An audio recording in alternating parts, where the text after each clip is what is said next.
There's a moment, often unnoticed, when you realize the world isn't waiting for you to be in charge before you make a difference.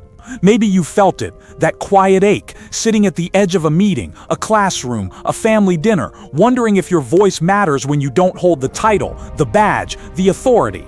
The truth is, the most powerful influence rarely comes from the top. It comes from the person who dares to care, to connect, to lead from wherever they are. Think of Abraham Lincoln, not as the president, but as the young lawyer in a crowded courtroom, listening more than he spoke, winning hearts before he ever won votes.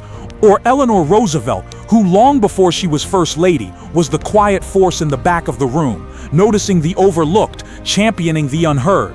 Their power wasn't granted by position, it was earned by presence. You don't need a title to lead, you don't need permission to matter.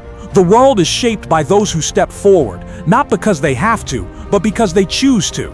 The ones who see the invisible, who hear the unspoken, who act when others wait for instructions. Dale Carnegie wrote, "The only way to get the best of an argument is to avoid it." Influence isn't about winning battles or proving points. It's about creating space for others to rise, about making people feel important, valued, understood.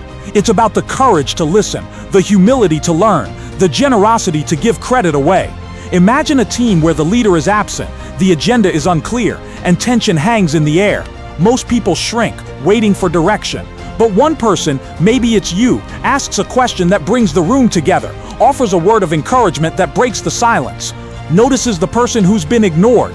In that moment, you become the anchor, the catalyst, the leader, without ever needing to be called one. This is the unseen power in the room, the ability to influence without authority. It's the art of leading from any seat, of shaping the culture, the energy, the outcome, simply by how you show up.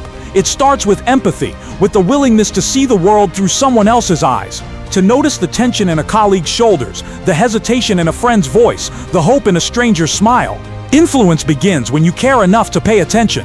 It grows with courage, the courage to speak up when it's easier to stay silent, to offer a new idea, to challenge the status quo, to risk being misunderstood. The courage to stand for something, even when you stand alone, and it flourishes with humility. The humility to admit you don't have all the answers, to ask for help, to celebrate others' strengths, to let go of the need to be right. Humility is the soil in which trust grows, and trust is the currency of influence. You don't have to wait for authority to lead. You only have to decide that your presence matters, that your actions count, that your voice can change the room.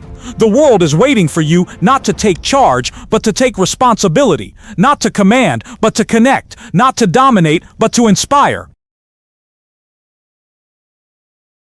There is a force in every room, invisible but undeniable.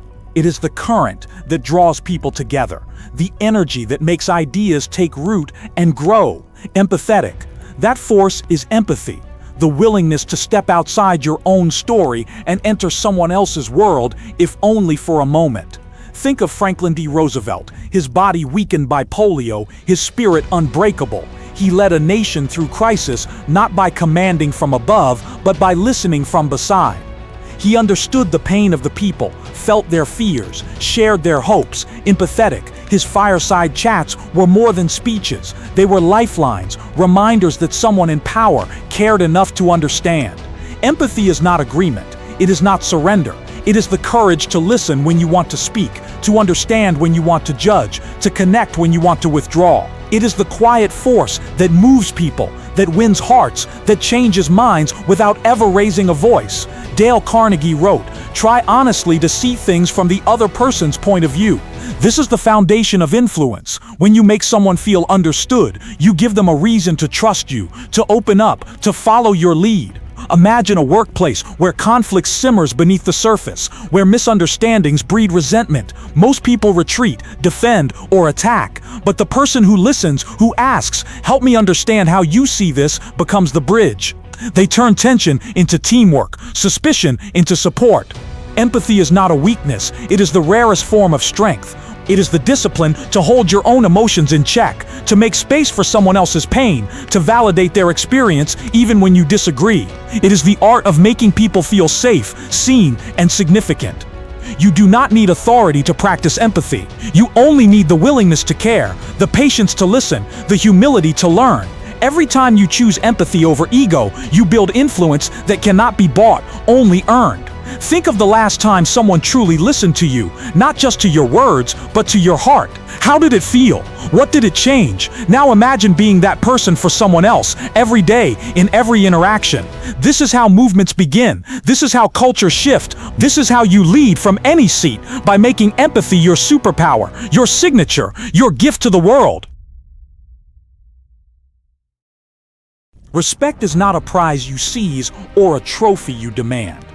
Empathetic, it is a quiet offering given freely by those who feel seen, heard, and valued in your presence. The world is full of people who try to win respect by force, by raising their voices, by flexing their titles, by reminding everyone of their power. But true respect is never born from fear. It is born from dignity, yours, and the dignity you grant to others. Empathetic. Think of Eleanor Roosevelt, walking into rooms where her presence was questioned, her voice doubted. She did not command respect with thunder or threats. She won it with unwavering grace, with the courage to listen to those who disagreed, with the strength to stand for what was right even when she stood alone. She understood that respect is not a mirror for your ego, but a reflection of how you make others feel. In every conversation, there is a choice to compete or to connect, to prove your worth or to recognize the worth in someone else.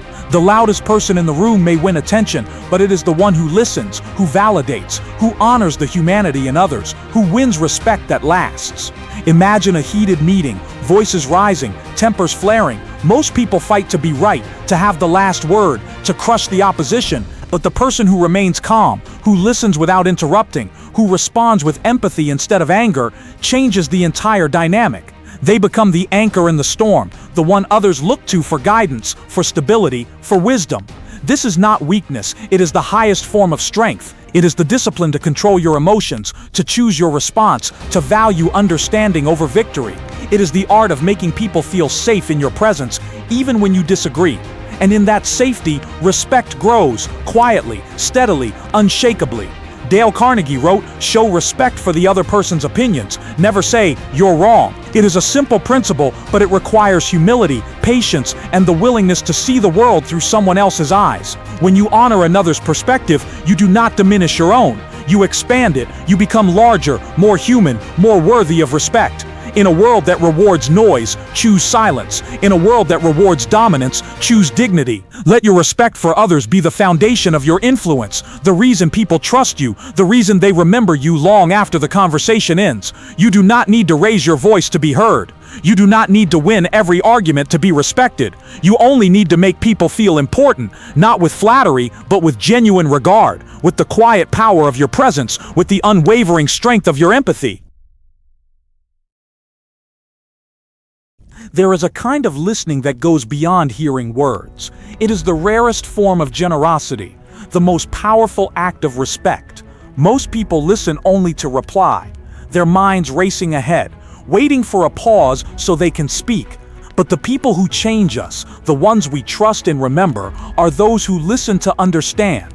They make us feel, for a moment, that our story matters more than their opinion. Think of a time when you were truly heard. Not just nodded at, not just tolerated, but understood. Maybe it was a parent, a mentor, a friend who sat with you in your confusion or pain and didn't rush to fix it. They didn't offer advice unless you asked. They didn't judge or interrupt. They simply listened. And in that listening, you found clarity, comfort, and the courage to keep going. This is the power of validation. It is the act of saying, without words, your feelings are real, your experience matters.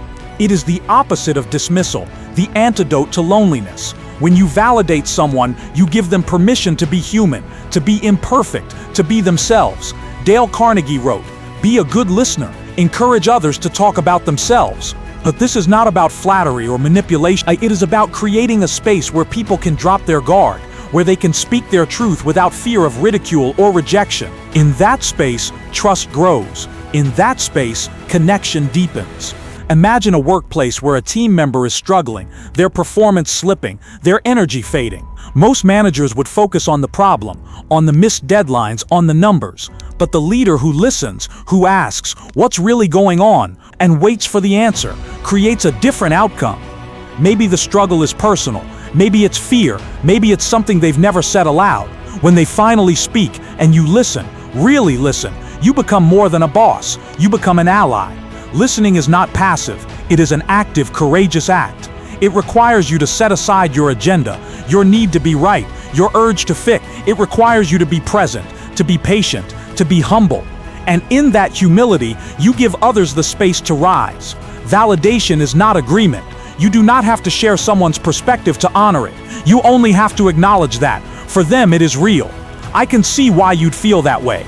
That sounds really tough. Thank you for trusting me with this. These simple words can heal wounds that have been open for years. The world is full of noise, of people shouting to be heard, of opinions clashing like swords. But the person who listens, who validates, who makes others feel important without saying a word, becomes a sanctuary in the storm. They become the person others seek out, the one they trust with their secrets, their dreams, their fears. There is a moment, just before the storm breaks, when everything can still be saved. Most people miss it. They surrender to the first surge of anger, the sting of pride, the reflex to defend. But those who lead from any seat, the ones who truly influence, live inside that moment. They catch the avalanche before it falls. They control themselves before they try to control the room. Think of Lincoln, in the darkest days of the Civil War, writing a letter in fury to a general who had failed him. He poured his anger onto the page, every disappointment, every accusation, and then, quietly, he folded the letter and never sent it. He chose the long victory over the short release. He chose clarity over emotional chaos. He chose to be bigger than his mood. This is emotional control, not the absence of feeling, but the mastery of it. It is the ability to hold your fire, to sit with the heat, to choose the response that serves the moment instead of the one that satisfies your ego. And when you do, something extraordinary happens. The room leans toward you, people breathe again, the conflict becomes solvable. In every argument, there is the content, the facts, the data, the logic, and then there is the current, the emotion beneath the words. Emotion is the river that carries the conversation. If you try to dam it with force, it floods. If you learn to guide it, it flows where it needs to go. Here is the quiet discipline that changes everything. Slow the moment. A single calm breath can lower your heart rate and change your tone. Lower your voice. The softer you speak, the more others must lean in to hear you. Name the emotion in the room. It sounds like this is frustrating. It seems you felt ignored. Validation is not surrender. It is the bridge out of battle. Ask a simple human question. What would make this feel fair? Or what do you need to feel heard right now? People rarely fight for the reason they say. They fight because they feel unseen, unsafe, unrespected. Meet that need, and you disarm the anger without humiliating the person who holds it. Dale Carnegie warned that no one ever wins an argument. Even when you're right, you lose the other person's goodwill. The real victory is not the point scored, it is the relationship preserved, it is the dignity protected, it is the future kept open. Picture a conference room where a project has gone sideways. Fingers are pointing, voices are sharp, the temptation to assign blame is strong. But you choose a different path. You say nothing first. You listen. You let the frustration spill without interruption. And when the tide recedes, you speak softly. Let's fix the problem, not the people. Here's what we can do next. The storm breaks, the air changes. You have just led without raising your voice. Long after the words have faded, after the applause has died, and the lights have dimmed, what remains is not what you said, but how you made people feel. Empathetic, the world is crowded with voices, each one straining to be heard, to be noticed, to be remembered. But the ones who linger in our memory are not always the loudest or the most brilliant. They are the ones who, in a single moment, made us feel seen. Think of Rockefeller, a man whose name became synonymous with power and wealth.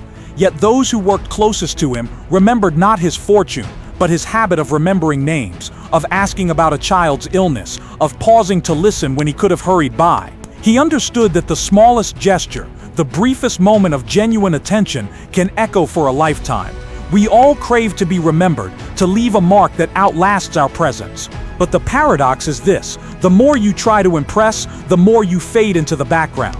The more you focus on making others feel important, the more unforgettable you become.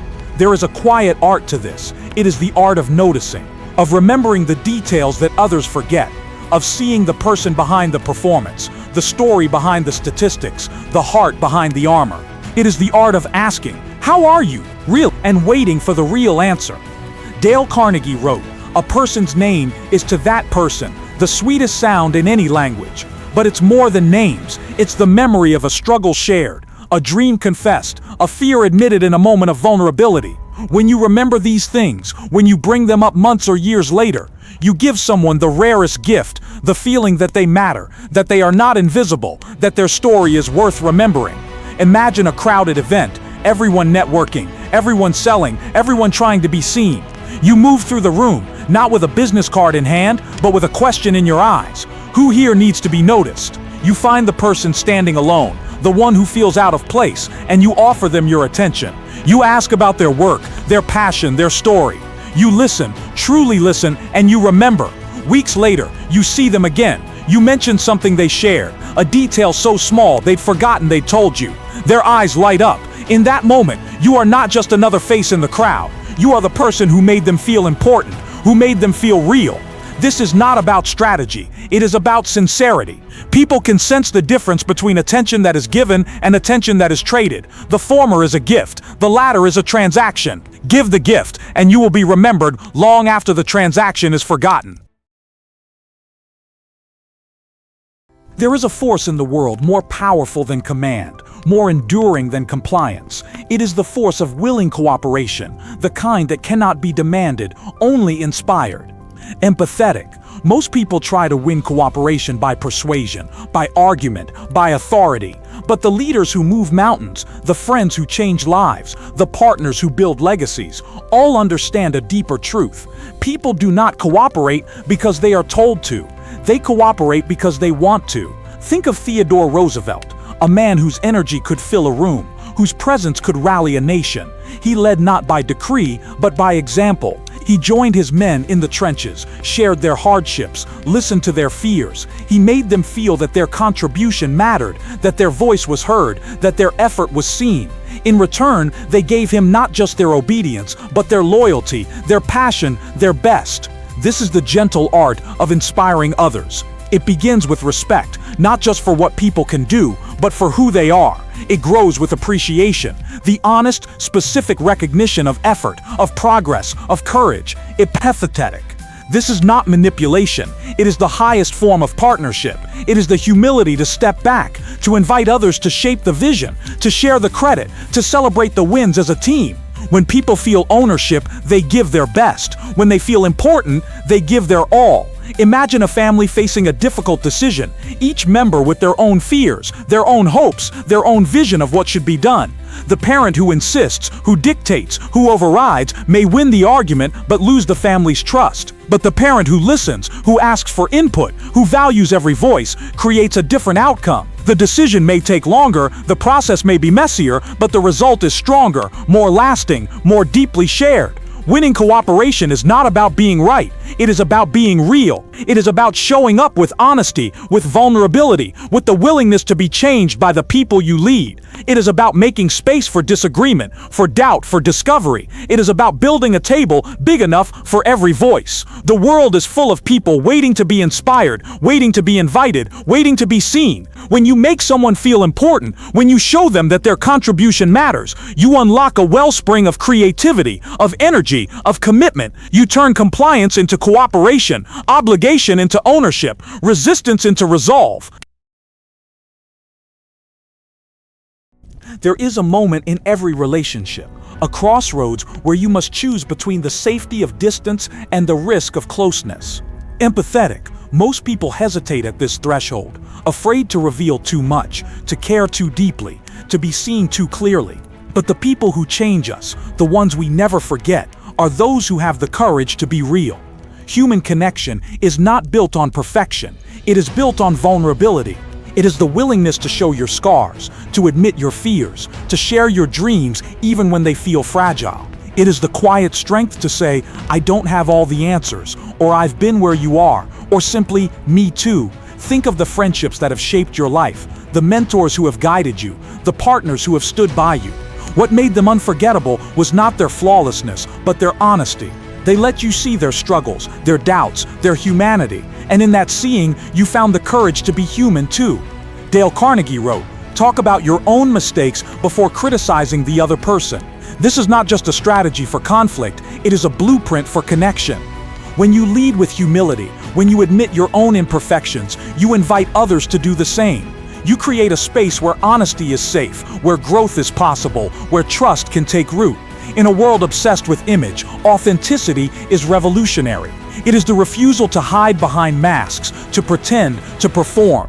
It is the decision to show up as you are, to let others see the real you, to risk rejection for the chance at real connection. This is not easy. It requires courage, patience, and the willingness to be misunderstood. But the rewards are profound.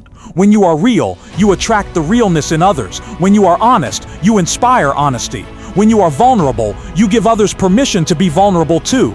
Imagine a team where people feel safe to admit mistakes, to ask for help, to share new ideas without fear of ridicule.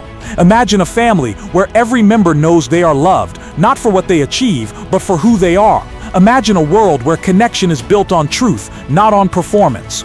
This is the world you create when you have the courage to be real. You become the person others trust with their secrets, their struggles, their dreams. You become the friend who is called in the middle of the night, the leader who is followed in the storm, the partner who is cherished for a lifetime.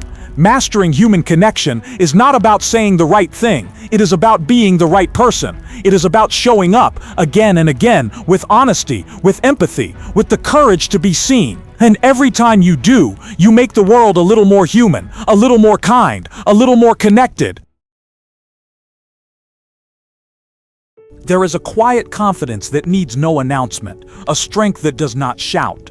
Empathetic. In every gathering, every meeting, every chance encounter, there are those who command the room not by force, but by presence. They do not dominate the conversation, yet people lean in when they speak. They do not seek the spotlight, yet the light seems to find them. This is the self-confidence that draws others in, the kind that makes people feel safe, valued, and important. Self-confidence is not arrogance. It is not the need to be right or the urge to impress. It is the deep, unshakable belief that you are enough, that your worth is not measured by comparison, but by authenticity. It is the courage to show up as you are, to speak your truth, to listen with an open heart. Think of the leaders who inspire loyalty, the friends who make you feel at home, the strangers who leave you smiling after a brief encounter. What they share is not perfection, but presence. They are comfortable in their own skin, and that comfort invites others to be comfortable too. Dale Carnegie wrote, "Act as if you were already happy, and that will tend to make you happy." The same is true of confidence. When you carry yourself with quiet assurance, when you treat others with respect and warmth, you create an atmosphere where everyone can relax, where everyone can shine. But confidence is not a mask you put on. It is a practice you build, moment by moment, choice by choice. It is the decision to stand tall, even when you feel small. It is the willingness to try, to risk, to fail, and to try again. It is the humility to ask questions, to admit what you don't know, to celebrate the strengths of others. Imagine walking into a room where you know no one. Your heart races, your mind fills with doubts, but instead of shrinking, you breathe deeply. You look for someone else who seems alone, and you offer a smile, a kind word, a listening ear. In that moment, your confidence is not about you, it is about the space you create for others. True self-confidence is contagious. It lifts the room, it opens doors, it makes people feel important simply by being in your presence. It is the quiet assurance that you belong, and that everyone else belongs too. This is not the confidence of the loudest voice or the biggest ego. It is the confidence of the steady hand, the open heart, the willing spirit. It is the confidence that says, I am here, I am enough, and so are you. When you stand tall without standing over, when you bring your whole self to every interaction, you give others permission to do the same. You become the person people seek out, the one they trust, the one they remember long after the conversation ends. Self-confidence in social situations is not about being the center of attention. It is about making others feel centered, seen, and significant. It is about the quiet power of presence, the gentle strength of authenticity, the lasting impact of making people feel important without saying a word.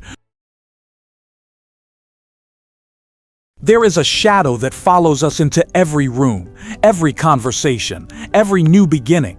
It is the fear of judgment, the silent question, what will they think of me? It shapes our words, our posture, our willingness to be seen. For some, it is a whisper, for others, a roar. But for all of us, it is a barrier between who we are and who we might become. Think of the moments you held back, the idea you didn't share, the compliment you swallowed, the truth you kept hidden, not because you lacked wisdom or kindness, but because you feared the verdict of others. This fear is ancient, woven into our DNA, a relic from a time when belonging meant survival. But today, it is more often a prison than a protection.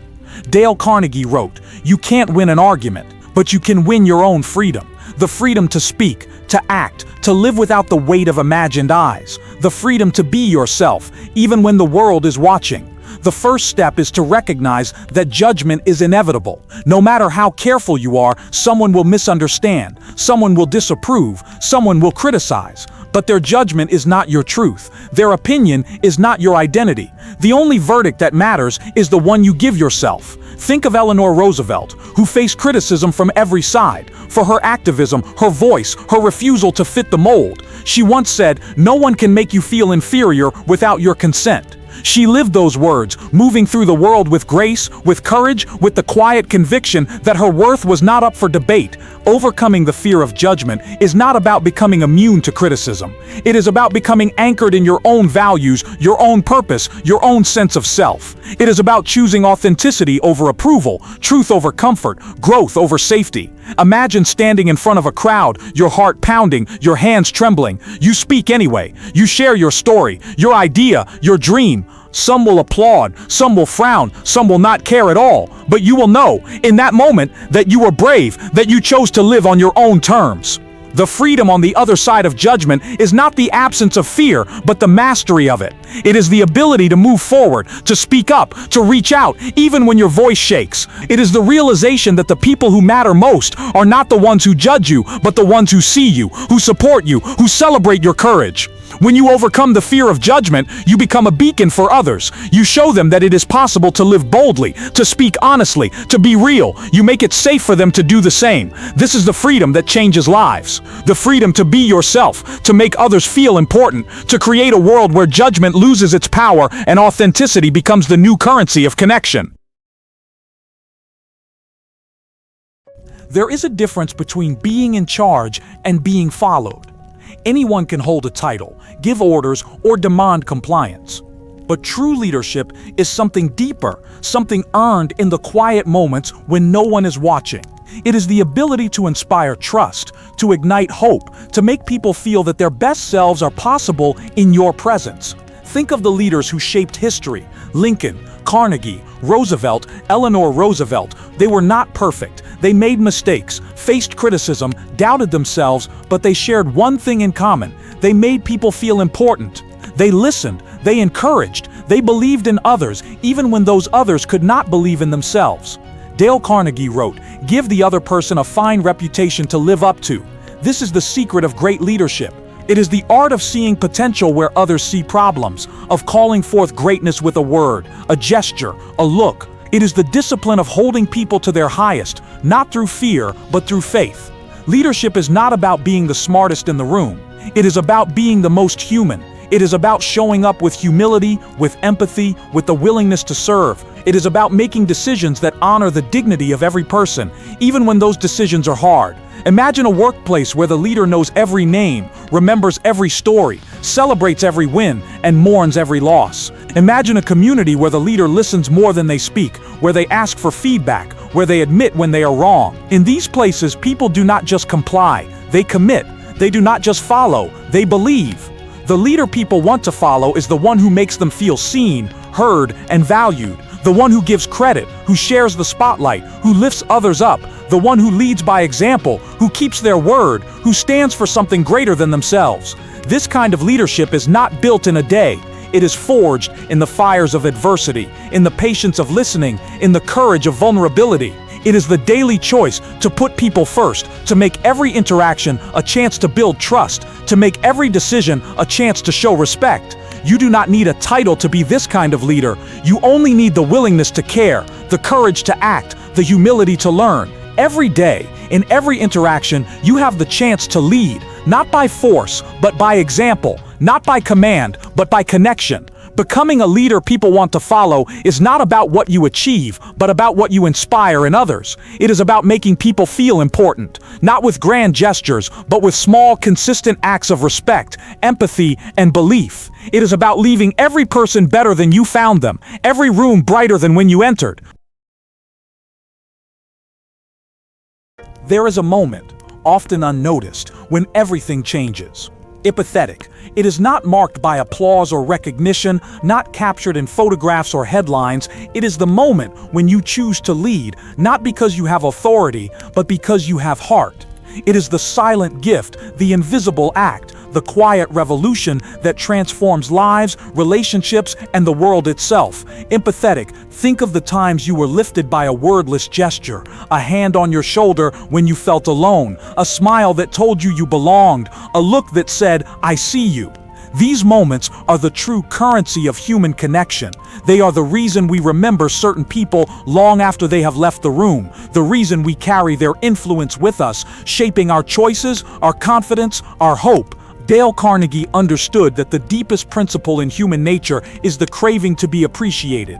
But appreciation is not always spoken. Sometimes it is simply felt in the way someone listens, in the way they remember, in the way they stand beside you when the world feels cold. You have this power. You do not need a stage, a title, or a script. You only need the willingness to be present, to notice, to care. Every day, you are given opportunities to lead from any seat. In the way you greet a stranger, in the patience you show a child, in the respect you offer a colleague, in the forgiveness you extend to yourself. The world is hungry for this kind of presence, hungry for people who see beyond the surface, who listen without judgment, who give without expectation, hungry for leaders who lead with empathy, for friends who love without condition, for strangers who offer kindness with no strings attached. This is not a grand gesture. It is 1,000 small choices made every day in every interaction. It is the decision to put your phone down and look someone in the eye. It is the courage to listen when you would rather speak. It is the humility to admit when you are wrong,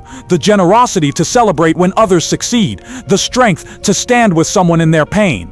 And in giving this gift, you receive something greater than applause or recognition. You receive the trust of others, the loyalty of friends, the respect of colleagues, the love of family. You receive the quiet satisfaction of knowing that you have made a difference, not by what you said, but by who you were. This is the secret to influencing without authority. It is the secret to leadership, to connection, to love. It is the legacy you leave, the mark you make, the story you write with your life. So as you move through the world, remember, every person you meet is fighting a battle you cannot see. Every heart you encounter is hungry for significance, for validation, for hope. You have the power to give them that hope, to make them feel seen, to remind them and yourself that we are all important, all worthy, all connected. Lead from any seat, change every room, make people feel important, not with your authority, but with your humanity. Let your presence be the gift. Let your silence speak volumes. Let your actions write the story of a life that made others feel seen, valued, and inspired to lead in their own way.